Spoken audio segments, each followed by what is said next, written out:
Good afternoon, everyone. I'm Iris Smotrich, Mayor of the wonderful city of Rancho Mirage, and this is our regular meeting of the City Council and the Library Board, Housing Authority Board, Community Services District, and the City Council representing the Redevelopment Successor Agency. And this is Thursday, December 18th at 1 p.m. And we'll start off with our flag salute, and it's going to be led by our finance guru, Isaiah Hagerman. Please rise. Ready? Begin. I pledge allegiance to the flag of the United States of America and to the republic for which it stands, one nation, under God, indivisible, with liberty and justice for all. Thank you so much, Isaiah. Next, we'll have roll call by Cindy Scott. Mayor Pro Tem Hobart. Here. Councilmember Kite. Here. Councilmember Townsend. Here. Councilmember Wild. Here. And Mayor Smotrich. Here. So today we have a couple of presentations, and we will start off with the introduction of the City of Rancho Mirage Employees of the Year. And both Randy, our city manager, and I will come down front, and we'll ask Aaron and Isaiah to come down in front also and meet us.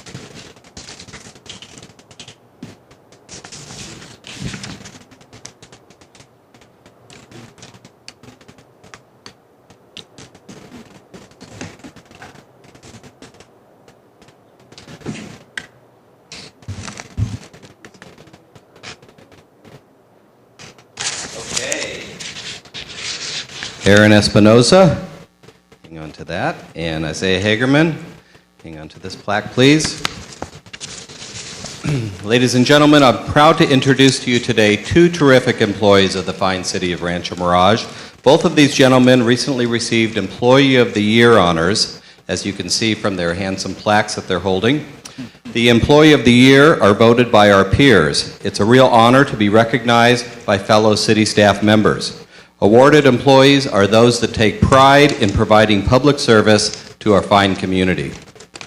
Two winners not here today are Bess McGladry, Deputy City Clerk, and Yvonne Reed, Technology Librarian. Bess recently retired, and unfortunately Yvonne is under the weather today. So let's start with Aaron. Aaron Espinoza is proudly employed at our award-winning Rancho Mirage Public Library. He started his career with the city in November of 2013. He was CVAG's loss and our gain. He is our first library accounting technician, as this position is brand new.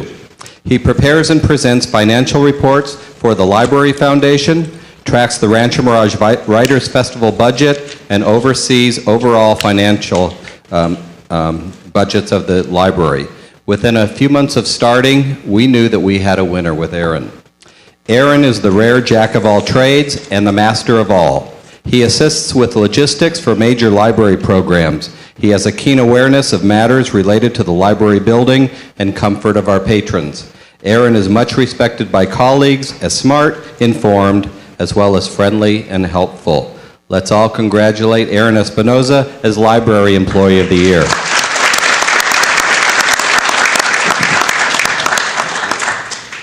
Mr. Hagerman is our newly minted Finance Director, newly minted for those numismatists in the audience, as he works with money.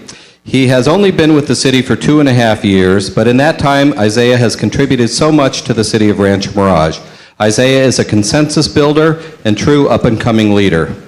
This man is my go-to guy for all things public finance. The city of Rancho Mirage is a shining example of a well-run community. Solid finances are at the apex of the public service priority list. He has steered the city through the closing of the redevelopment agency. He has piloted the budget process in complex financial times. He saved the city hundreds of thousands of dollars through various cost-saving measures. He has also built, from the ground up, a mighty fine finance division at City Hall. I think, and all employees at the city would agree, as would our city council, I believe, that Isaiah has a rewarding public service career ahead of him at the city of Rancho Mirage.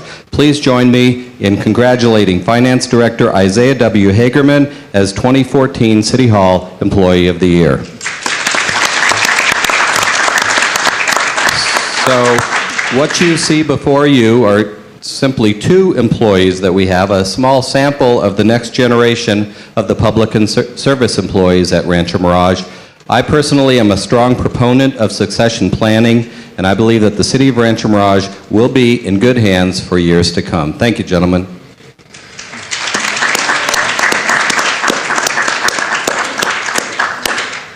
Randy, where'd they get their haircuts? So. Come over.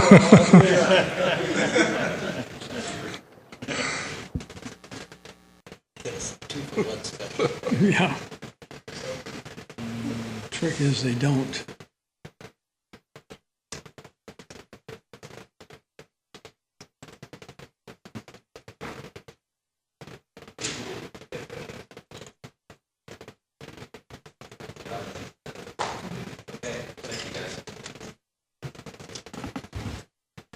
Thank you all so very much.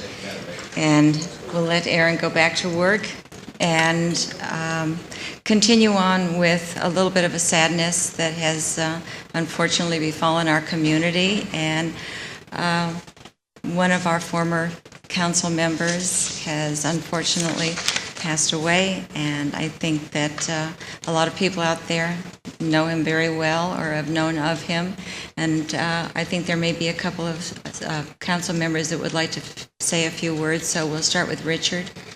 Thank you, Iris. It is a sad day for the city of Rancho Mirage, and I'm really sad to announce that Harvey Gerber, former council member, passed away yesterday, December 17th.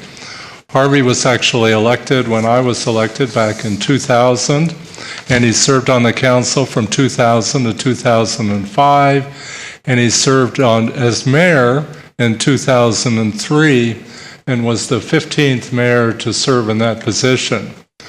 Harvey was very much involved with the community, and some of the organizations that he served on were the Palm Springs Art Museum, the Stroke Recovery Center, and the McCollum Theater. Services for Harvey will take place Saturday, December 20th at Sacred Heart Church in Palm Desert at 11 o'clock in the morning. Harvey was dedicated to the city, worked hard, former attorney, and he was on the council for 5 years. So, and I think we all knew Harvey, and he spent a good 5 years here in the city of Rancho Mirage. Thank you. Thank you, Richard. Dana, would you like to say a few words? I too will miss Harvey. He and I became friends in Los Angeles 25, 30, maybe 35 years ago. He was a practicing lawyer there, an accomplished lawyer, and I knew him from various legal organizations that we belonged to. Down here, he was one of the first to urge me to seek election to the council. I don't hold that against him, but it's where his sense of humor lay. Harvey, by the way, is the author of the ordinance we have in Rancho Mirage, probably the only ordinance of its type in the valley, and that has to do with the regulation of the consignment stores. He had heard of a situation where somebody had consigned something with one of the stores in the town and hadn't heard anything for a year or two, went in to check on it, and the object wasn't there any longer. And so Harvey eventually got that owner to compensate the owner of the object that obviously had been sold, but the commission not paid.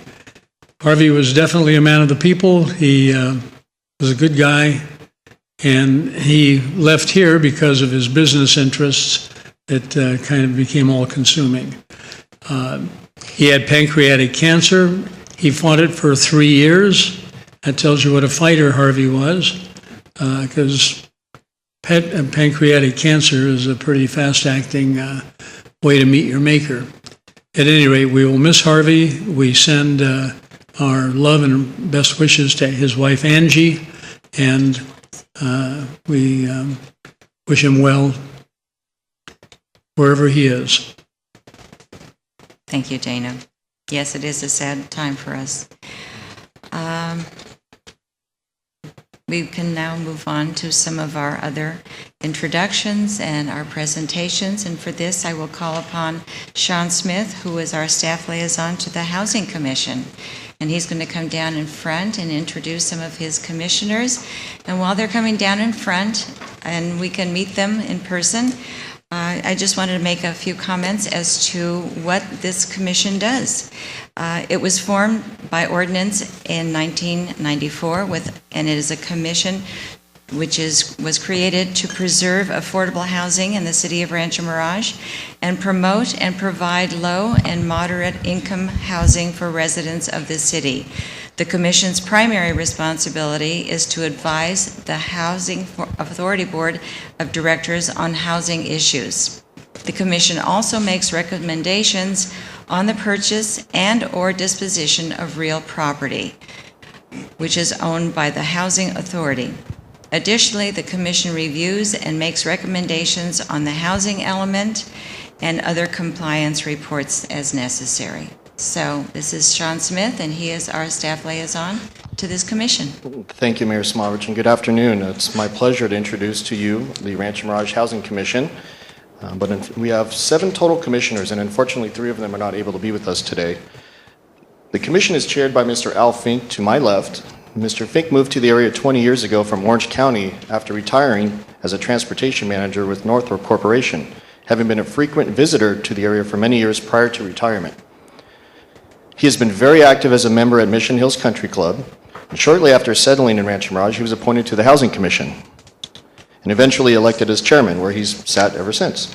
During that time, he has seen several residential projects developed and looks forward to the continuation thereof. A new commissioner to the Housing Commissioner is to Mr. Fink's left, Mrs. Mary Bundy, and she's originally from Indiana. Spent 33 years ago, it came to the desert on a 2-week trip, loved it so much, decided to stay here at that point in time. She's lived in Rancho Mirage for 30 years and for 13 and a half years at Whispering Waters. She was a secretary on the University of the Seven Seas ship that went around the world for 5.5 months. She retired after 17 years with the Palm Springs Unified School District and now volunteers at the Rancho Mirage Public Library in the Book Nook on Thursdays, which is today, which is where she's going to run to as soon as we're wrapped up here, right? And she's happy to be serving on the Housing Commission. And to her left, Mr. Mike Bankston's been serving on the Housing Commission for, how long have you been on the commission now? 4 years. Ever since I've been here, he's been on the commission. He's been a Rancho Mirage homeowner for 12 years and a full-time resident for 6. He manages Senior Move Specialists, a company that helps people downsize, organize, and relocate, and their expertise is very helpful to many Valley residents. Another one of our new commissioners is to his left, Mr. Peter Samuels. Welcome to the commission. Mr. Samuels is a 4th-generation San Franciscan and served that community for many years in a variety of capacities. Since moving full-time to Rancho Mirage, the married father of 2 and grandfather of 4 has assisted teaching grammar school students English, served on a Jewish day school board of trustees, and is currently on the board of the Tamarisk Country Club. He eagerly looks forward to helping our community.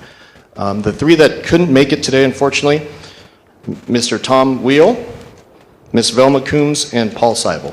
And if you wouldn't mind giving a round of applause to our Housing Commission, thank you very much.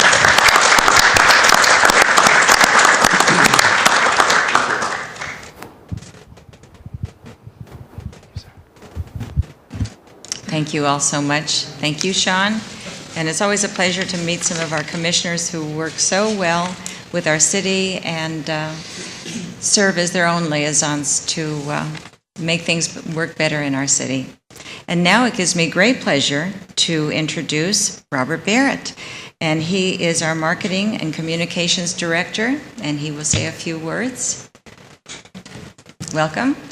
Madam Mayor, thank you. Happy Hanukkah. Merry Christmas. Thank you. Council members, I'm, as you know, you are very aware that 30% of our annual operating budget, sometimes a little more, comes from the transient occupancy tax, or the TOT, generated by guests at our resorts.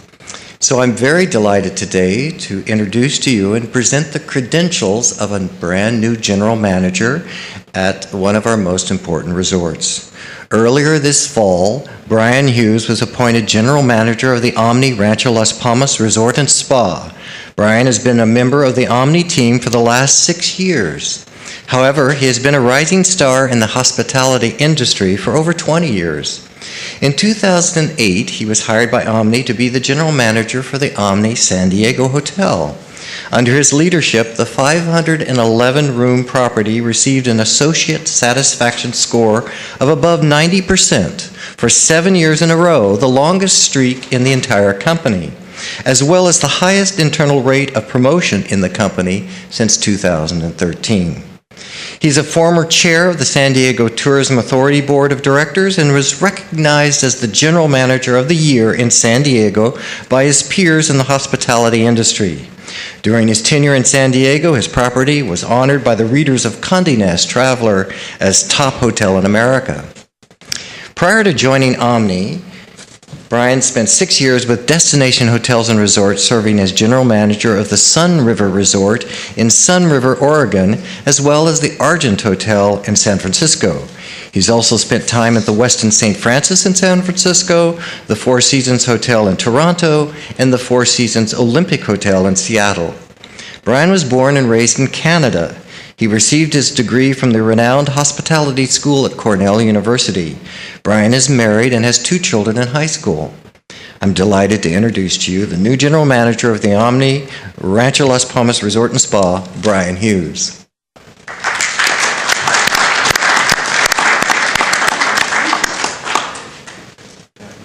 Thank you. Thank you very much, Robert. Most of that's true. Madam Mayor, Council, it's a privilege to start this relationship with you today. Thank you for the opportunity to say hello and share a little bit about Rancho Las Palmas. Most of you probably, I know Mr. Hobart, you do know much more about it than I do, but I'm learning, and that really excites me. One of the things, and forgive me if you know this, about Omni Hotels and Resorts, and as we've been here for a year and a half, as we talk about the vision for Rancho Las Palmas, it ties in very closely to the vision that our company has, and it's a long-term vision. We are privately owned. Our owner, based in Dallas, buys hotels, but very, very rarely sells them. And I thought that would be relevant to you if you weren't aware of that, because we look forward to being a long-term member of this community and a contributing member of the community. It's one of the reasons that I was attracted to the company. It's one of the many reasons that I enjoy what I hope will be a long-term relationship with this resort and the company. So I happen to believe that long-term relationships are much more fruitful than short-term relationships, and so I wanted to just be on the record to say that that is something that I hope we can look forward to moving together for a long time into the future. Robert also asked me to say a few words about the state of the nation, if you will, or state of business affairs with the resort. We all know that we're fortunate to be in the up part of a business or an economic cycle right now. This year we were fortunate to see our business grow by about 6%, and we actually anticipate about the same for next year. Mr. Hageman's probably already worked the numbers and knows exactly what that means to the city in 2015, but we certainly appreciate, as I'm sure you do, the current environment that we operate in right now. Capital improvements to the resort, going hand in hand with the long-term view of the business. Typically at the resort, we'll spend in the range, and it depends on the year, of course, but around $1.5 million of capital improvement dollars per year. 2015 will be no different. There aren't, the capital plan has not been approved yet, so there aren't specifics that I can speak to But most of the money being spent and most of the work being done doesn't relate to large landmark projects, I guess, if you will. There's always a lot of infrastructure work that needs to be done, as well as probably a couple of things that you would notice physically at the resort, but nothing of great significance in 2015. I did want to add before, if I may, I'd be delighted to answer questions that you might have. Just share on a personal note that my mother was on the City Council in Victoria, BC for 16 years, and so I have a very strong appreciation for the work that you do and how difficult it can be and how thankless it can be at times. And so I wanted to thank all of you for your service, and I look forward to meeting all of you on a more personal basis in the near future. Thank you so much, and we Pleasure. appreciate all your good service and look forward to seeing you on many occasions. Thank you. Any Thank you very questions much. from council? Okay. Okay, must mean I'm new in town. No. Just make sure you pull permits before you do any work. You got it. Absolutely. Okay. All right. Thanks for the opportunity. Thank you. Thank you. Have a good week. Okay. Well, next on the agenda, it gives me great pleasure to introduce Jennifer Cusack. And she has been the region manager of local public affairs for the Southern California Edison Company. Welcome. Good afternoon, Mayor Smotrich and Honorable Council. I have been the Public Affairs Region Manager for Southern California Edison since July 2012, and it's with sadness that I am actually losing Rancho Mirage as one of my cities. I've been proud to serve as your Region Manager. I've loved working with your staff. I mean, Randy, Bruce, Bill, Randy, Isaiah, they're all just wonderful, and the city is well run, and you all do a very good job in providing that guidance. So, but with me is my colleague Nina McCullough. She has been with the company for 16 years, and we work very closely together. She will be taking over Rancho Mirage as one of her cities. She covers Desert Hot Springs, Palm Springs, Cathedral City, and Rancho Mirage. I will continue to work in Palm Desert, Indian Wells, Blythe, Yucca Valley, and 29 Palms. So we're more fairly distributing the workload and giving better coverage to the cities in the Coachella Valley. So I think you're going to be very well served, and I'd like to introduce Nina McCullough and let her say a few things.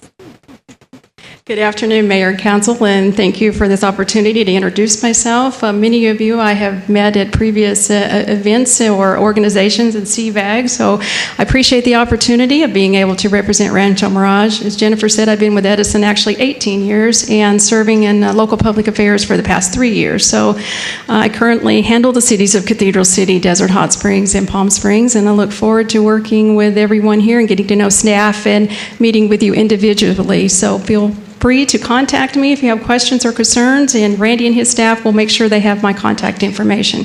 Thank you very much for this time. Thank you so much.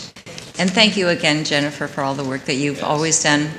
You've been wonderful, and at least we're not, the Coachella Valley is not losing you. We're just kind of feel a little lost when you move on to I'll still see you your new around at events and everything. You're not so I look leaving forward to completely. the continued, and I'm here always to back up Nina. Okay, great. Thank you. Thank you. And it was nice meeting Nina. We look forward to working with her also. Thank you. Okay, next on the agenda, we want to welcome a gentleman, Ken Stevens, and he is from Burtec, and he's going to be giving us the second quarter status report regarding waste and recycling. Welcome, Ken. Thank you. Good afternoon. I know the agenda says second quarter, but this is actually the third quarter report. The second quarter was the one we did, I believe it was in July. Just to refresh everybody, my duties, by the way, I'm the Burtec's recycling coordinator for the City of Rancho Mirage exclusively. And my duties include working with businesses, country clubs, HOAs on multifamily recycling, working with businesses on commercial recycling, tracking recyclable volumes from construction projects, offering recycling presentations to HOAs and similar organizations, working with the restaurant food waste program, and that's not just restaurants, that also includes country clubs, institutions, and so on, preparing monthly, quarterly, semi-annual, annual, and biennial reports, and troubleshooting customer issues. I'll go over a few of the accomplishments from the third quarter. As you guys will remember, AB 341 requires commercial customers generating 4 cubic yards of trash per week to add recycling or implement some kind of internal recycling process. Prior to the last report, 89% of the customers were compliant with this. Today, the compliance stands at 93%. And that was as of the last check just a couple of weeks ago.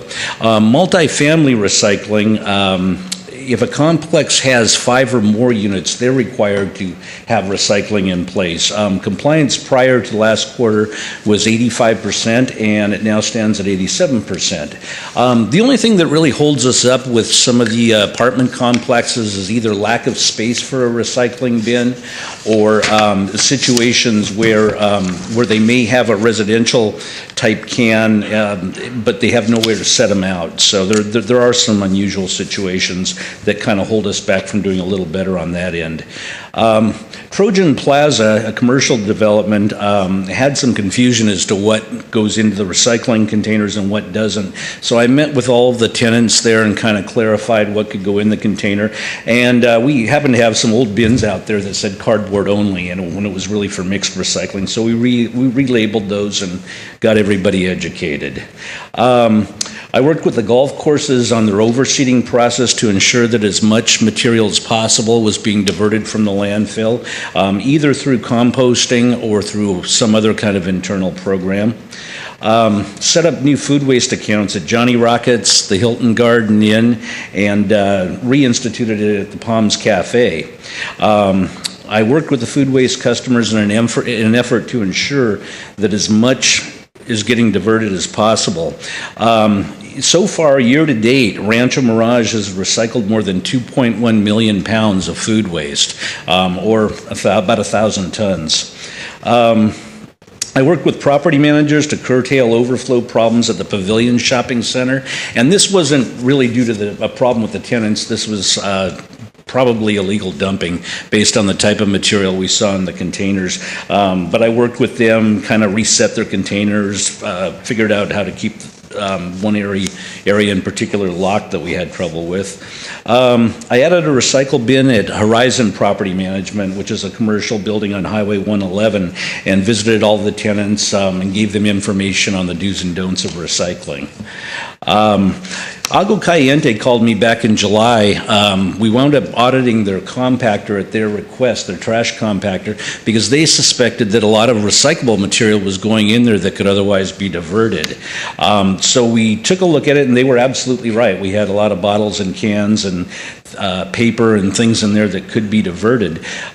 So once I took pictures and explained to them what was going in there that shouldn't be, they had asked me to audit it about 3 weeks later, and we took another look at it, and it was much cleaner. They had pulled out a lot of recyclables, so they were able to look at the material, identify it, figure out where it was coming from, and make the correction. Pacific Sales up at Monterey and Dinah Shore for years didn't have a recycling container, and part of their complaint was that they had so much illegal dumping they were afraid of contamination. But we set a container out there last quarter, and it so far has been pretty uncontaminated. So the material's been clean, and given that most of what they have is cardboard, it made sense to put one there. During the third quarter, we prepared for the autumn waste characterizations, which is something we have to do a couple of times a year per our contract, where we take waste samples and we kind of dig through it, and we determine, how much contamination we're looking at. And then I prepared the first quarterly route audit as prescribed by the contract. And this is something that we are doing every quarter from now on, just so we can double check ourselves and make sure that those Rancho Mirage loads aren't being contaminated with loads from another area. In other words, if a driver gets pulled off a route to help with another area, that we're accurately accounting for what percentage of that route came from Rancho Mirage. And then really lastly, I was working with Randy Villegas and others here at the city on the recycling wheel, and you might remember this. This is something the city and Vertec put together several years ago, and it needed some updating. So we went ahead and updated it, and it's available now for all residents, and I've got some out on the counter in the lobby if anybody wants to pick them up on the way out. And that's really all I had for this quarter. Any questions? Question.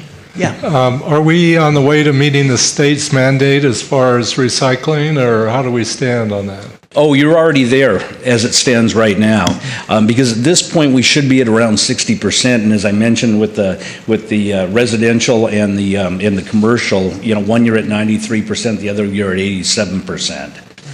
And then we have the food waste recycling that, as of April 2016, is going to require most medium to large restaurants to compost the food waste, or arrange for some way of diversion. And that's what we're working on right now. So, thank you. Anything else?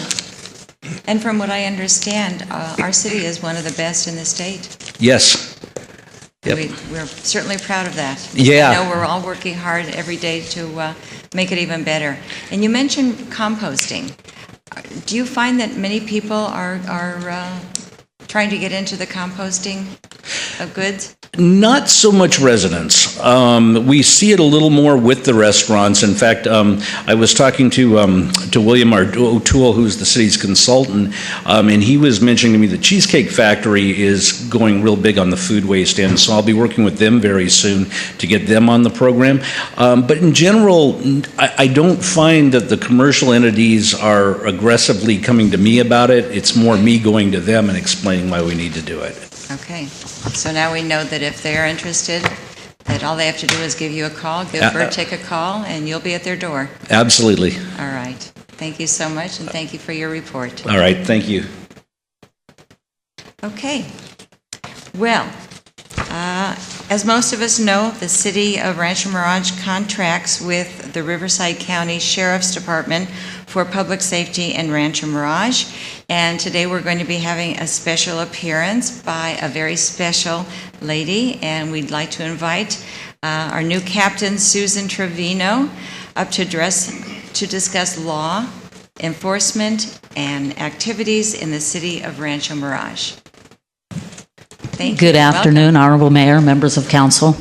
It's come to my attention that we've had a spike in crime, at least that's what's been told to me. And I put together a little slideshow presentation to give you a snapshot of what's going on in the city of Rancho Mirage.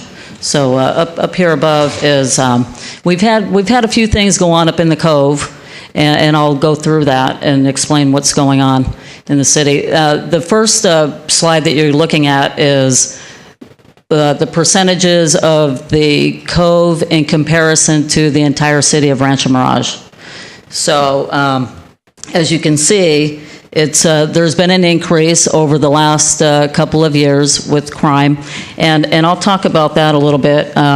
We've had a couple of homes up in the Cove area, 2 specifically, that we've had some problems with, and those folks that live in those homes are no longer in those homes, and they've had undesirables living in those homes that we've had to deal with over the last year. And I do believe that after this month you'll start seeing a major decrease in that area, and I don't think we'll be having those problems up in that area. As you know, last Thursday there was a robbery up on Biskra. A woman came home and was what we believe followed home from another area in the Coachella Valley, and got out of her car and was confronted at gunpoint. We've had a few instances go on in the Coachella Valley as a whole, one in Rancho Mirage, a couple in Palm Springs, and one in Cathedral City. And we're actively, all of our departments are actively working on this. Right now we have very minimal suspect information, but that doesn't mean that we're not working on it. My suggestion on this, or actually the Sheriff's Department's advice on this, is folks should check their surroundings when you're driving home to see if folks follow your pattern that you're driving before you get out of your vehicle. Especially around your home, check if there's any suspicious vehicles or persons on foot, and call the Sheriff's Department, call 911. That's what we're encouraging folks to do. We've put out a public safety, as you say, a statement advising folks what they should do to alert folks. Yeah, crime should be going down in the Cove area as I speak right now. So the next slide, Sarah, if you can go to the next slide, please. The Cove crimes, and I just gave you the percentages, but over the 3 years from 2012 to 2014, you'll see the actual crimes. These are all your Part 1 crimes: your burglaries, robberies, thefts, motor vehicle thefts, and aggravated assaults. Now, your aggravated assaults include domestic violence. So, of course, we have those everywhere, unfortunately. Now, this obviously goes hand in hand with what I just spoke about with these two particular homes in the Cove area. And it is what it is up here. Now, I'm going to go into your motor vehicle theft. You see that that's actually down 100% in 2014. And I'll just in the Cove area, but we had an incident. Actually, we had a couple things go on last Thursday. And one of those was we solved a motor vehicle theft string that was actually in the city of, they were convening, we'll say, in the city of Rancho Mirage, actually at the Motel 6. And this was going on. We were watching these folks over a period of 4 days. And we cut a string of them. They committed about 4 vehicle thefts in 2 days, and all from the Motel 6. And but my undercover folks were all over it, and actually got that with the vehicle thefts, and they were also responsible for several burglaries all over the Coachella Valley, to include a few in Rancho Mirage. And part of this string was the main suspect was responsible for the homicide in the city of Palm Desert that happened a few weeks ago at the Shell gas station. So we feel that turned into I'm sure it was, everyone is aware that turned into a major pursuit from the Motel 6 and traversed through several cities in which there were 5 traffic collisions as a result of this pursuit. Thank goodness that no one was seriously hurt on this. And then also that last Thursday, the same day, we solved we're having problems all over the place with metal thefts. And last Thursday, we also took 2 folks into custody who have been committing backflow thefts for quite some time. So we got them in custody last week as well. So that should take care of a couple of thefts all over the area. Let me go to the next slide, citywide crimes. As you'll see, overall in the city, the crime for the overall city of Rancho Mirage is actually down. So I think that to say overall crime is down, and yeah, I'm very well aware of, I've seen comments from concerned citizens in the community about the Cove area specifically. I am aware that that particular area doesn't have neighborhood watch. That's something that I'm expecting my folks to go out and hold special meetings with the citizens to educate folks on neighborhood watch. I have one community service officer that's all she does for the city of Rancho Mirage. but the folks have to do their part as well. Help us, help them.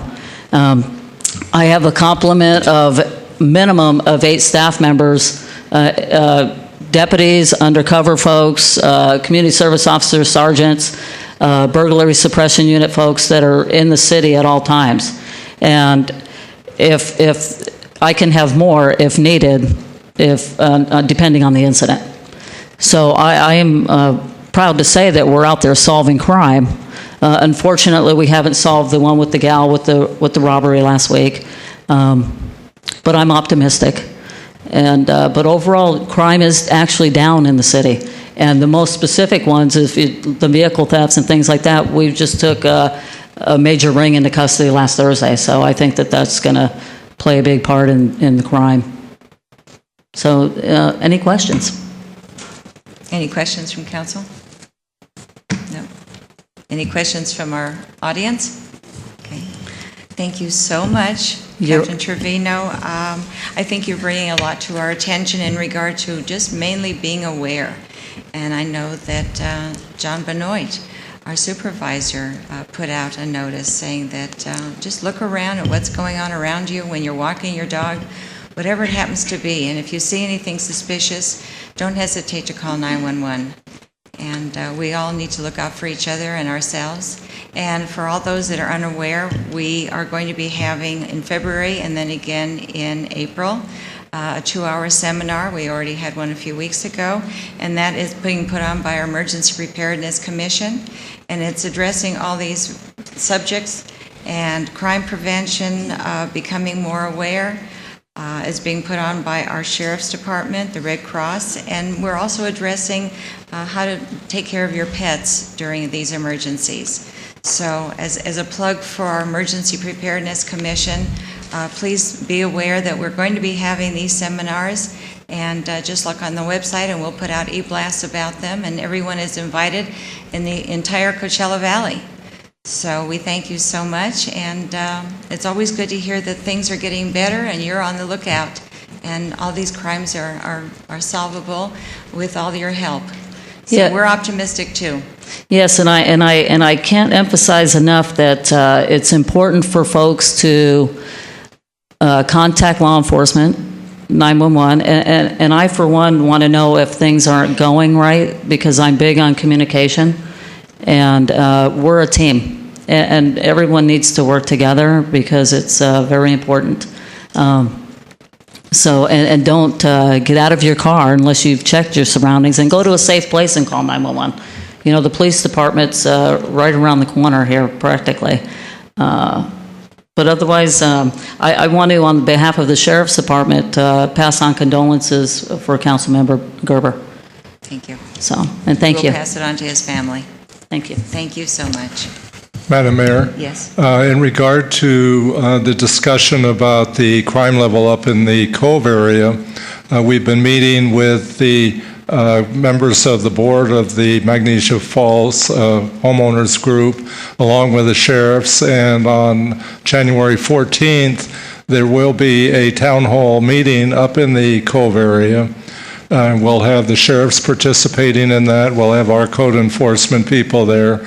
And hopefully we'll have a good turnout from all of the residents in the Cove area so that they can feel better about what's going on as far as police surveillance and enforcement up there. So we will be sending out an e-blast to all of the homeowners up there, but we'll spend as long as we have to answering questions, and the sheriffs will be there in force to help everybody understand what's going on. That again is January 14th. Thank you so much. Okay, no further comments? All right, then we will thank you again for coming and bringing us up to date. And have a good holiday and stay safe. Okay, moving on to non-agenda public comments, and this is an opportunity for the public to speak on issues that are not on the agenda for a maximum of 3 minutes per speaker. And I don't know if we have no yellow cards, so if someone has not had an opportunity to fill out a yellow card and wants to speak anyway, now is the time to come down and join us at the podium. And seeing none, Okay, we will be closing public comments, and we will move on to City Council board member comments. Anyone on the council? Just a happy holidays to everybody and a happy new year. Thank you. And the same to you. Thank you. No one on this side? Humbug. Okay. Whoops, microphone was on, sorry. I also would like to extend happy holidays, Merry Christmas to everybody concerned. It's been a great year for the city. We hope it's been a good year for your family and you, and we look forward to an exciting new year. A lot of good things happening in the city that you'll hear a lot about. Thank you, Dana. Richard? Yes, thank you very much. Over the last few weeks, you may have seen a series of articles in the Desert Sun concerning the Morongo Valley Fire Department and their effort to raise $500,000 to replace one of their aging fire trucks. Well, sometimes we take for granted the quality of fire service, and fortunately for the city of Rancho Mirage, we have one of the best fire departments in the whole valley. But tonight, we're going to be attending a fundraiser in Palm Desert to present a check for $1,000 from the city of Rancho Mirage to help our high desert neighbor upgrade their fire service. We would hope that some of the other cities and agencies in the area will take note, and if they have the ability, we would hope that they would also support this worthy cause. So they're working very hard in the high desert, and if that's one of the most important things we can have is quality fire service and quality police protection. So invite you all to to contribute to this worthy cause. So thank you very much.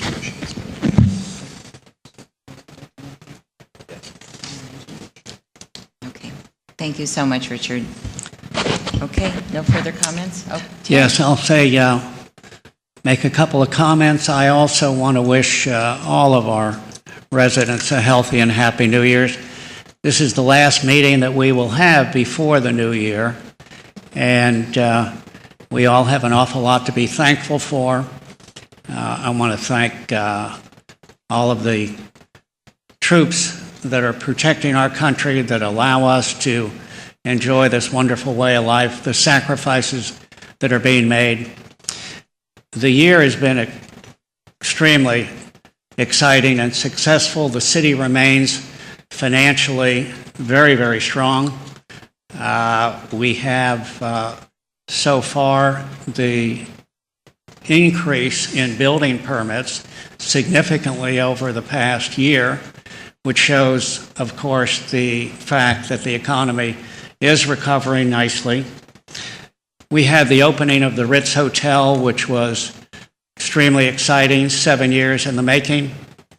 The Rancho Las Palmas Shopping Center is undergoing a transformation, and in January, you will see the first building that will be demolished and the start of the activity. The Rancho Mirage Community Park, previously known as Whitewater, is now closed. That will be, again, an exciting evolution with the construction of the amphitheater.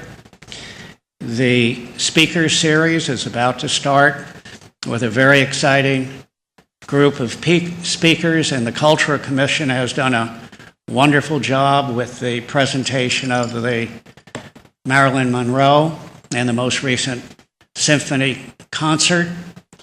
We're all very, very fortunate. We live in a wonderful city, and it will continue to do well, and we wish you nothing but the best and a happy new year. Thank you, Ted. And I will echo all of that and more, because we also have what is going to be the addition to our wonderful library of our planetarium. And many, many thanks to David Bryan, Randy Binder, Dana Hobart for reaching out, doing all the research, seeing all the right people, and helping us to make a decision to make this happen. Your help has just been invaluable, and it's going to be another feather in our cap in Rancho Mirage, and we are just so proud of the year that's coming to us. So thank you all again. Also, for those people who have extra gifts or who feel that they want to contribute an unwrapped toy or gift to be given out by the Coachella Valley Rescue Mission, you're always welcome to bring it to City Hall. We have a container, and you can always drop it in our container, and we'll see that it gets to the right place. So keep that in mind when it comes to giving, and as Ted said, this will be our last meeting for this year, and we look forward to a fabulous year to come. Thank you so much. And now, closing council comments, we will move on to the minutes. And if there are no additions or corrections to the December 4th regular meeting and the December 8th special meeting, may I have a motion to approve of those minutes? I'll second it. Okay, we have a motion and a second. Please vote.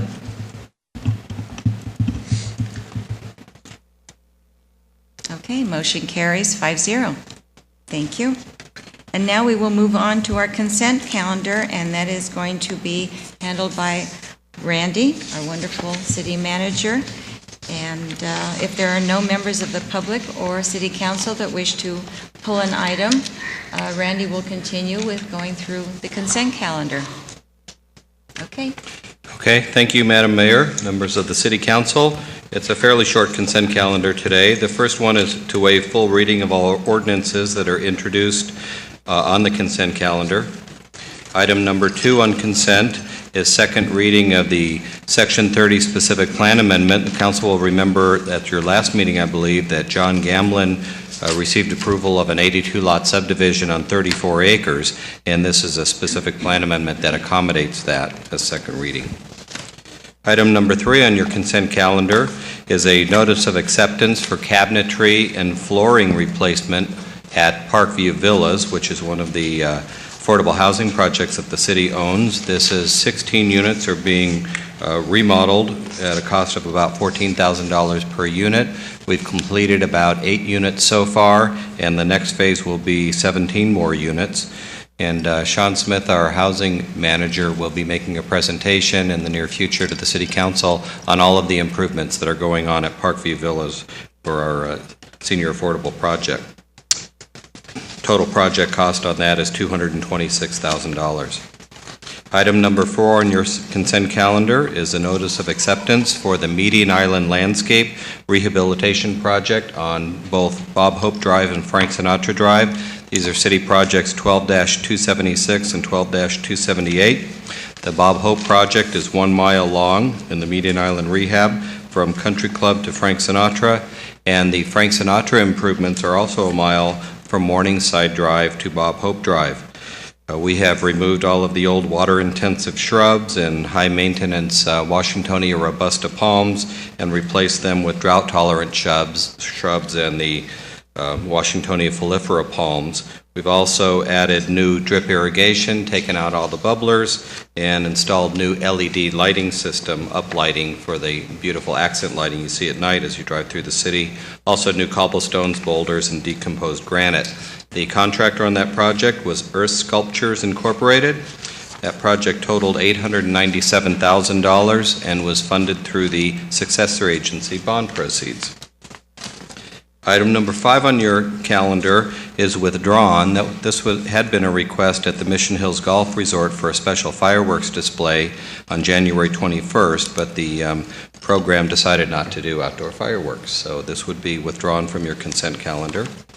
Item number 6 are contracts, and to highlight one of the main contracts that you see here is a $185,000 contract for fiber optic cable at the new Rancho Mirage Community Park. You heard Councilman Weil talk about the new amphitheater under construction, 500 person capacity, and this new 5-year contract will provide high-quality AV services to the new amphitheater. And item number 7 on your consent calendar are demands. Demands, as a reminder, are checks that are written by the city that go back into the community for services or goods that are rendered to the city. I think that we're doing our part to keep the economy humming along. The city spent $400,000 in the last couple of weeks in city funds, $48,000 in housing authority funds, and $43,000 in library funds. And that concludes the consent calendar, Madam Mayor, and if you have any questions, I'd be happy to answer them. Okay. Any questions from council? Randy, could you go into a little bit more detail on item 6 on page 6-3 regarding the Time Warner installation? What exactly are we getting for $185,000? No, I can't, but Kim Malcolm-Benlente probably can. Yes, the Time Warner contract is for a period of 60 months. We are doing this somewhat in advance so that they can schedule their construction. Their construction costs and labor will not be passed on to the city. They've already sat in on one pre-construction meeting, so they're aware of the city's schedule. The key to this is the service payment that will be applied to the city will not start until the date of activation. So when Bruce and Bill have the park ready to go and the switch is turned, that's when the actual billing will start with the city. So what kind of service are we going to receive? It's enhanced Ethernet, internet. At this time, we have no way to communicate between the two locations. We anticipate with the increased activity at the park, along with the amphitheater, there will be on numerous occasions the need for staff to communicate with each other between the library, between City Hall, and the park. So this will allow us to lay the foundation so that we can communicate, other than two-way radios. We're just bringing it up to the fiber standards. For 5 years. Was this an expense that was planned from the very beginning? Yes. Bruce Harry, I double-checked with him, and as the summary sheet indicates, that he has budgeted in the park fund. Okay, thank you. Thank you. Any other questions? Okay. Thank you so much, Kim, for your update and your information.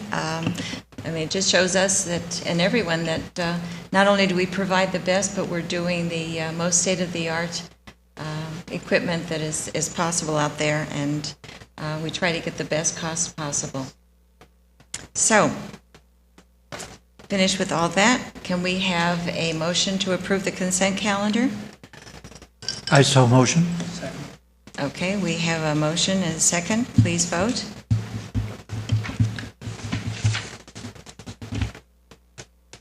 Okay, motion carries 5-0. All right, and then moving on to the action item, item number 8. And this will be handled by our city manager, Randy Binder. And take it. Thank you, Madam Mayor. I will turn this over to our capable Finance Director, Isaiah Hagerman. Thank you, Mr. Binder. Madam Mayor, members of the City Council, the item before you today is a request to authorize the City Manager to execute a lump sum payment of the city's remaining CalPERS pension liability and the approval of the related fiscal year 14-15 budget adjustment. This staff report is really probably the culmination of about a year and a half worth of work for our budget subcommittee, which consists of Mayor Pro Tem Hobart and Councilman Kite. And after numerous meetings over the last year and a half, we are finally at the point to where the city has the ability to address this portion of our unfunded liability. So some of the background on our unfunded liability is it was really comprised of two components. We had the pool's unfunded liability and we had the side fund liability. Those two items together made up our unfunded pension liability. As you recall, in May 2014, the City Council approved the payment of the side fund, and at that time, changes were required by CalPERS before the city could apply extra payments towards the pool's component of the unfunded liability. The CalPERS board has since took the necessary action to allow risk pool employers to determine the best course of dealing with our unfunded liability. Prior to this change, the city was forced into the repayment plan provided by CalPERS. We had no option to address it any other way. Now with this change, we can address it in a manner which our governing body sees fit. Based on our most recent actuarial report, and an actuarial report is basically just a review by CalPERS that looks at data, historical data, and projects into the future. And in that report, which is attachment C to the staff report, the city's remaining unfunded pension liability would be $10,062,207 on June 30th, 2015. Built into our employer contribution rate is this CalPERS method of repayment. So built within our current costs, we are paying towards this unfunded liability just at a very slow rate. And when you take a look at the report, if the city elected not to do anything extra, not to apply any extra payments, but to follow the minimum payment required by CalPERS, the amortization or the payoff of this liability would take approximately 30 years, and over that 30 years, the city would pay a total of $24,647,299. That is approximately $14.6 million in interest over the 30-year period, plus the principal balance of the liability of $10 million. So where does this interest component come from? Since the pension plan is unfunded, CalPERS assumes a rate of return for these plans of 7.5%. Since that money is not in the plan earning that 7.5%, CalPERS looks back to the agency to fund that lost return on investment of 7.5%. So the city is in fact paying down the principal plus paying the lost 7.5% interest earnings on that money, since that money is not with CalPERS in their plan earning interest. By utilizing the city's reserves to completely pay down the remaining unfunded pension liability, the city's employer contribution rate for 15-16 would decrease from just over 18% down to about 10.3%. This represents a decrease of 7.727% of our rate. So that was the amount that we were paying towards this unfunded liability. If we make the payment to pay off the unfunded liability, they no longer need to build that component into our rates. That decrease of about 7.7% from our contribution rate equates to about a $469,000 a year savings to the city's operating costs. Also, by making this payment, right now the city's pension plan is approximately 70.6% funded. This would bring our plan up to 100% funded right now. Go ahead and bring that up. Now, due to the timing of the staff report, we did not have the invoice from CalPERS. And so the slide that you see up on the screen right now, and the invoice was provided under separate cover to the City Council. You can see the amount of the pension liability that I'm quoting in the staff report is a future number that would have been as of June 30th, 2015. So that's that $10 million number, the top number you see there. If we were to make this lump sum payment to CalPERS by the end of this calendar year, you can see that our actual payment is only going to be $9 million, and I say only, it's going to be slightly reduced. It's going to be $9,704,854. This represents a difference of $357,353, and that is because our money will be in the pension system as of December 31st. The city won't get charged for the lost interest for the 6-month period of January 1st, 2015 through July 1st, 2015. So we save that 7.5% for that 6-month period, which represents that $357,000. Let's go to the next slide. This next slide is kind of a replacement for the schedule that is on page 8-3 in your staff report. If the City Council chooses to make this payment, we are going to be allocating it out based on a percentage of payroll.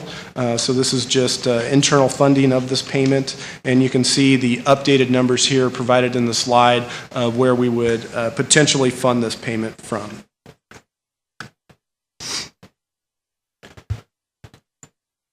So to summarize, the really key issues were If we pay down this liability now, we will essentially be saving a 7.5% interest rate.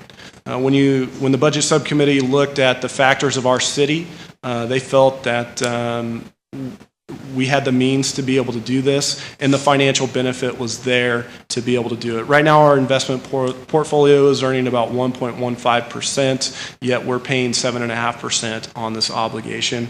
And in the future, what you will see is reduced operating costs, which eventually we will rebuild back our reserves, this one-time investment, through reduced future operating costs. And with that, that concludes my presentation, and I'm available for any questions. Okay, thank you so much, Isaiah. Any questions from council? Yeah, I'd like to make a comment that this really is a remarkable achievement. There are very few cities, not only just in California, but in the country, that has zero unfunded pension liability. It's quite remarkable. And it shows the judicious nature of our city and how conservative we are as far as managing our money is concerned. To be able to make this kind of a payment and still have a very substantial amount of money in our general fund is, again, quite a remarkable achievement. And I want to give a lot of credit to my humble colleague, Mayor Pro Tem Dana Hobart, who conceived this, and he is humble on occasion. But he did come up with this idea, which is quite amazing, quite progressive, and saves the city a significant amount of money over a period of years. And so we're blessed, and it just makes us look all the more solid for the future. So congratulations to the city and to everybody that's endorsed this plan. Thank you, Ted. I would make one comment if I would. Seeing Sandra Johnson over there reminds me that about 3 or 4 years ago, the city council, during the year that I was mayor, embarked upon a modernization, be one way of calling it, of the salary, pension, and benefits schedule for employees in the city. We tried to approach it from a business-like perspective, and we never saw eye to eye with each other, that is the council and the Employees Association. But the council went forward and enacted the changes that resulted in considerable savings, including in the pension accounts. Thinking about that for several years, it got me to realizing that there was no reason for the city to have an unfunded pension liability. Why were we paying interest of change from year to year, but at the present time, 7.5%? Why were we paying interest on the amount of money we owed to CalPERS when we had a surplus that would allow us to pay off that indebtedness and thus cut from our ledgers the payments, the annual payments to CalPERS in the form of what's referred to as interest, costing us millions of dollars. The money that we have in our reserve fund is earning about 1.2%, and the money that we owe to CalPERS on the unfunded part of our pension liability, we were paying out 6-7% per year. Made no sense for us to be earning 1.2% and paying 7% interest. So by reducing the amount of our surplus, we no longer have to pay the interest, which saves us about $500,000 a year, which increases our general fund by that amount every year. And we have provided for our employees who we respect and care for deeply, because our city, as others have said, our city is not what it is because of disinterested employees. These are employees who, A, have the responsibility of taking care of their families, and that's paramount in everybody's perspective. But a close second to that, our employees do care about what the city looks like, what the reputation of the city is, and it seemed like it would be a nice, not a quid pro quo, but it would be a nice way to approach the employees, to let them know that we do appreciate them and do care for them, notwithstanding what we did 4 years ago. And by paying this unfunded liability, by paying it down to zero, we are assuring our employees that they will have pensions when the time comes. As everybody knows, throughout the country and including in California, there have been judicial decisions saying that, as generally speaking, as sacrosanct as pension liability is, there are exceptions when cities run into trouble. Our city knows now that we will never run into trouble with respect to an unfunded debt that was growing larger by the year. So we did that both for the economy, because it made good business sense, and we did it because we wanted our employees to feel comfortable knowing that we do care and that we want to make sure that your pensions are what they were promised to be. We didn't change the promise. Well, we did a little bit 3.5 years ago. We modified things a little bit, not a lot, but we wanted them to know that our commitment to a pension long into the future, when our younger employees retire and live another 10, 20, 30, 40 years, that they will be confident that the money will be there.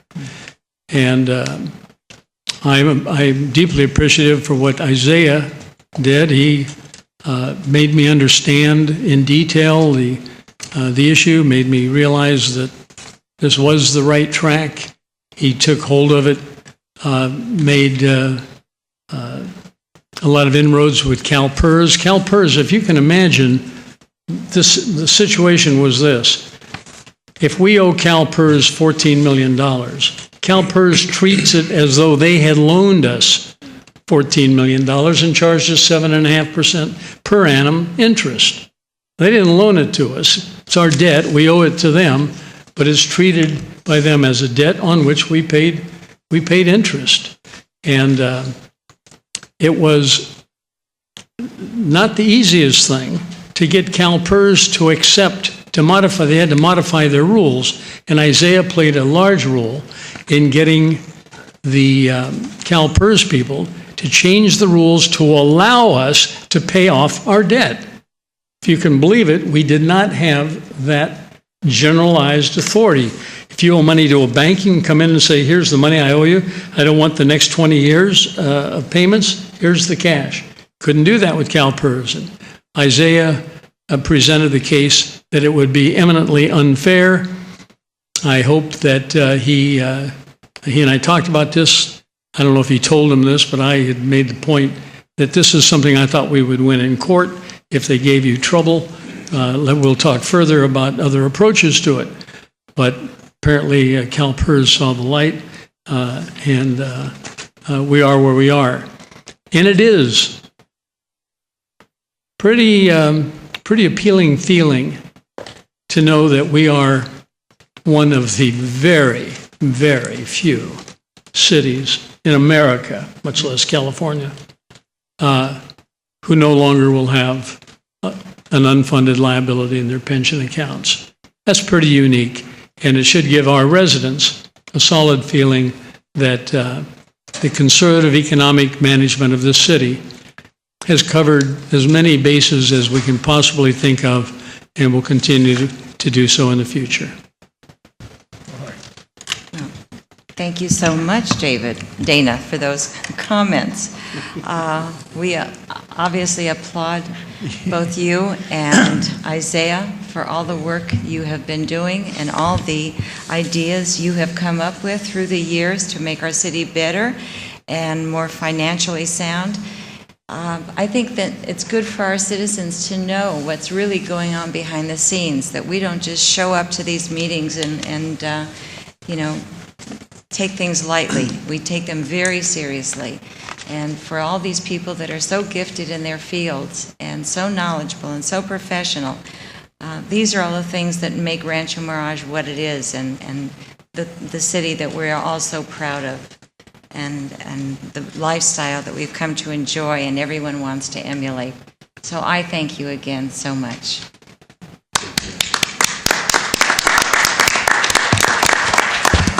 Okay.